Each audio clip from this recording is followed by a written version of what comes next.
হরে কৃষ্ণ। বন্ধুরা, আপনারা মূর্খ কালিদাসের কথা নিশ্চয়ই শুনেছেন। এই মূর্খ কালিদাস তিনি মা সরস্বতী দেবীর কৃপায় মহাপণ্ডিত হয়ে যান। কিন্তু তিনি কিভাবে সরস্বতী দেবীর কৃপা পেলেন সেই কাহিনী আজকে শুনুন, ভিডিওটি সম্পূর্ণ দেখুন।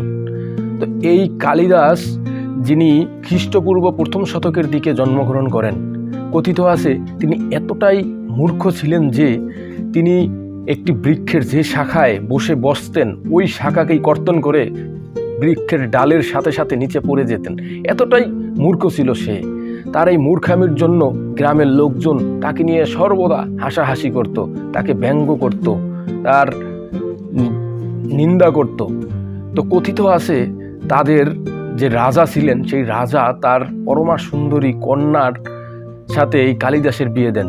তিনি একবার তার কন্যার উপর ক্রোধান্বিত হয়ে তাকে শাস্তি স্বরূপ বললেন, সবচাইতে যে ব্যক্তি বেশি মূর্খ তার সাথে তিনি তার কন্যার বিয়ে দেবেন। তখন তিনি কালিদাসকে খুঁজে বের করেন এবং কালিদাসের সাথে তার কন্যার বিয়ে দেন। তো কালিদাসের স্ত্রী তাকে সবসময় উপহাস করত, তাকে নিয়ে ব্যঙ্গ করত, তাকে কটু কথা বলতো। তো একদিন কালিদাস এই তার স্ত্রীর এত গালমন্দ কটু কথা সহ্য করতে না পেরে তিনি তার মূর্খামির জন্য মনের দুঃখে কষ্ট পেয়ে তিনি গভীর জঙ্গলে প্রবেশ করলেন। তিনি মনে মনে চিন্তা করলেন যে আমি আত্মহত্যা করব। তিনি তখন একটি নদীর পাড়ে গেলেন এবং নদীর জলে ঝাঁপ দিয়ে তিনি আত্মহত্যা করার জন্য প্রস্তুতি নিলেন।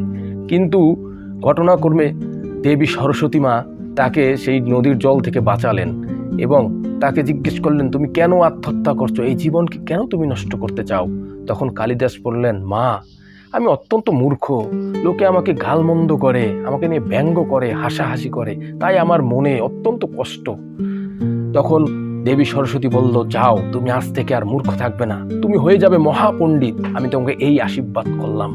আর তখন থেকেই কালিদাস মূর্খ থেকে, বলদ থেকে মহাপণ্ডিতে পরিণত হলো। এই হচ্ছে বন্ধুরা দেবী সরস্বতী দেবীর কৃপা।